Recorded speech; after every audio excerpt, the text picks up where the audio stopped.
Olá, pessoal! Neste vídeo falaremos sobre aneurisma de aorta abdominal. O aneurisma é definido como uma dilatação focal e permanente da artéria com um aumento de pelo menos 50% do diâmetro normal do vaso, que é de 2 cm.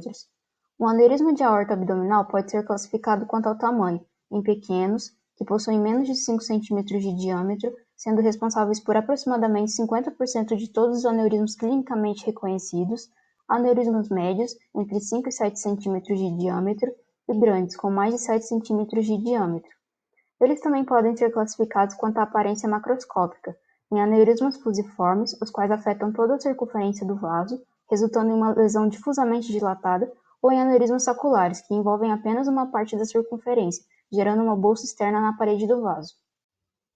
No que diz respeito à incidência, a estimativa é que 1 a 2% da população tem aneurisma de aorta, com prevalência de 10% no grupo de pacientes com idade superior a 60 anos.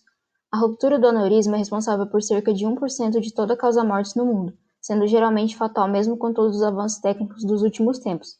Além disso, a taxa de mortalidade intraoperatória ainda é considerável. O aneurisma aórtico abdominal tem um maior acometimento em homens do que em mulheres em uma relação de 4 a 5 vezes a mais. E ainda se tratando de sexo, a grande maioria das mortes ocorre nos homens com idade superior a 65 anos e menos de 80 anos. Já quando se fala no sexo feminino, as mortes por aneurisma aórtico abdominal acontecem em sua maioria nas mulheres acima de 80 anos. A aorta é uma artéria elástica muito calibrosa, que sai diretamente do ventrículo esquerdo no coração. Ela possui diversas divisões, sendo a abdominal a secção desde a região na qual a aorta atravessa o hiato aórtico do diafragma até a divisão entre os comuns direita e esquerda. Essa secção da aorta se localiza em uma região com diferentes órgãos, principalmente o sistema digestório e suas glândulas anéis. Logo, ela realiza interações anteriormente a ela com o fígado, mais especificamente o lobo caudado, o pâncreas, as regiões do corpo e cabeça, o intestino delgado, parte do aumento menor e a porção final do esôfago. Em suas regiões laterais, há uma interação com ambos os rins, através das artérias renais, ramificações da própria aorta abdominal, e tendo ainda lateralmente à sua direita a veia cava inferior em íntimo contato. Posteriormente, a aorta abdominal é protegida pela coluna vertebral e estando também em contato com a cisterna do quilo. A aorta abdominal é a principal artéria que nutre as estruturas da região, havendo, para isso, que se ramificar em diversas artérias menores. São elas, de cima para baixo, as artérias fênicas inferiores esquerda e direita, que vascularizam a região inferior do diafragma, o tronco celíaco, as artérias suprarrenais esquerda e direita, que nutrem as glândulas adenais, as artérias renais esquerda e direita, que levam o sangue a ser filtrado para os rins, a artéria mesentérica superior, as artérias gonadais esquerda e direita, que podem desembocar tanto no saco escrotal no homem ao atravessar o canal inguinal, ou até os ovários nas mulheres, a artéria mesentérica inferior, as artérias ilíacas comuns esquerda e direita,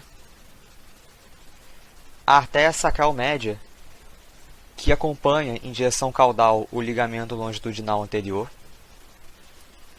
e as diversas artérias lombares, que irrigam as estruturas da parede abdominal, das vértebras e dos músculos da região.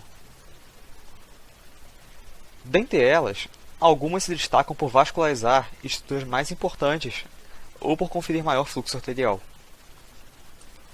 O tronco celíaco nutre a parte superior do abdômen, que se estende do esôfago distal até a parte média do duodeno descendente, bem como as vísceras da região, sendo elas o fígado, a vesícula biliar, o pâncreas dorsal, o baço e os omentos maior e menor. Já a artéria mesentérica superior nutre o intestino médio, que se estende da parte média inferior do duodeno até o terço distal do cólon transverso, o que inclui o jejúno, o íleo, o seco, o apêndice e os colos ascendente e transverso. A artéria mesentérica inferior nutre a região do intestino grosso que parte do cólon transverso distal até o canal anal superior. E por fim, as artérias ilíacas comuns são resultado da bifurcação da aorta abdominal na região pélvica, e elas nutrem a área homônima e os membros inferiores. Toda artéria pode desenvolver um aneurisma, mas os de aorta abdominal são os mais comuns. O aneurisma aórtico possui uma etiologia multifatorial, porém, sua grande maioria é resultante da degeneração da parede do vaso em virtude de processo inflamatório crônico gerado, na maioria das vezes, pelo acúmulo de gordura. Com o passar do tempo, a parede da aorta torna-se fraca, o bastante ao ponto da própria força exercida pela pressão sanguínea ser capaz de causar o rompimento, ou também chamada dissecção aneurismática, e causando um consequente choque hipovolêmico. Quanto maior o diâmetro do aneurisma, maior a propensão à ruptura e menor a chance de sobrevida do acometido. Os fatores predisponentes incluem hipertensão, tabagismo, sexo, cardiopatia, idade, fatores epigenéticos. Dificilmente sua aparição está associada a apenas um fator. Diferentes patogêneses estão associados ao aneurisma aórtico, sendo responsáveis pela progressão da doença.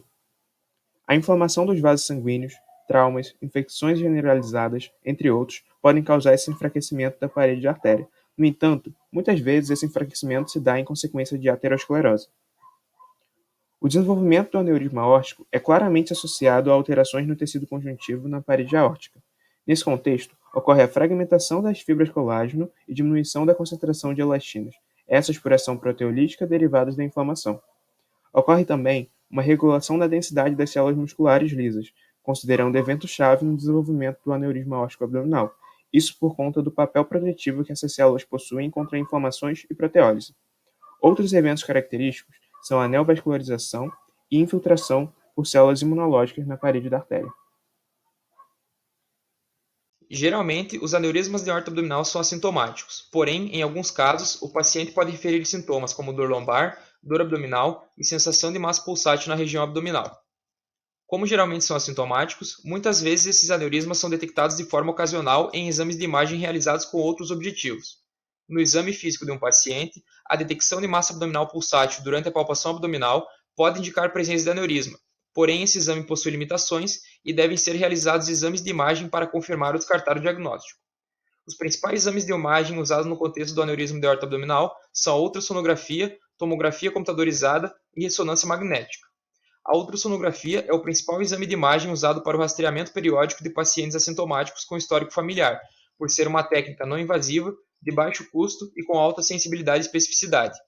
Cabe ressaltar que para homens fumantes de 65 a 75 anos é recomendado o rastreamento anual através da ultrassonografia.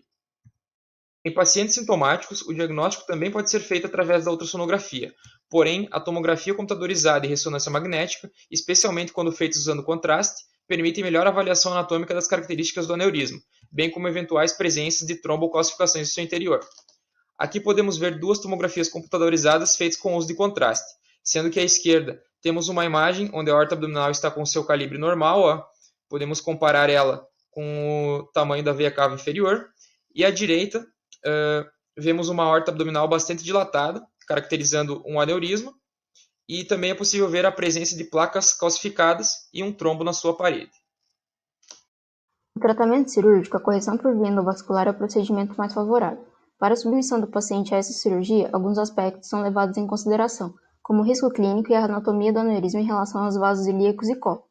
Uma anatomia favorável, mas um alto risco clínico, será feito o procedimento com reparo endovascular, enquanto baixo risco e uma anatomia desfavorável será realizada a correção aberta convencional. A cirurgia aberta consiste em uma incisão abdominal e a substituição de parte da aorta lesionada por um tubo sintético que é suturado no local. Já no tratamento endovascular é feita uma punção da artéria femoral em região inguinal, o acesso ao aneurisma através de um fio-guia e liberação da endoprótese no interior da aorta. Em indivíduos assintomáticos ou com aneurisma saccular, o tratamento depende do diâmetro e da relação com o risco de ruptura e mortalidade do procedimento de reparo. Em geral, pacientes com aneurisma fusiforme com diâmetro menor do que 4 cm apresentam baixo risco de ruptura, recomendando-se monitoramento e avaliação de algumas variáveis, como taxa de crescimento, debilidade da parede e, sobretudo, sintomas. Agora vamos ver algumas imagens para entendermos de maneira simplificada como é feita a cirurgia aberta para o tratamento do aneurisma de aorta abdominal, sendo que neste caso o diâmetro do aneurisma era de cerca de 8 cm. Inicialmente foi feito um controle da circulação sanguínea, sendo que esse controle é proximal logo acima do aneurisma e distal nas artérias ilíacas. Em seguida, foi realizada a abertura do saco aneurismático e a remoção de um trombo mural. Após a remoção do trombo, foi feita uma anastomose proximal e distal com a prótese. E aqui podemos ver algumas relações anatômicas, como a presença da veia renal esquerda, passando anteriormente à prótese, e também vemos as artérias ilíacas. No final do procedimento, a prótese é protegida com a parede do próprio aneurisma. E essas foram nossas referências bibliográficas.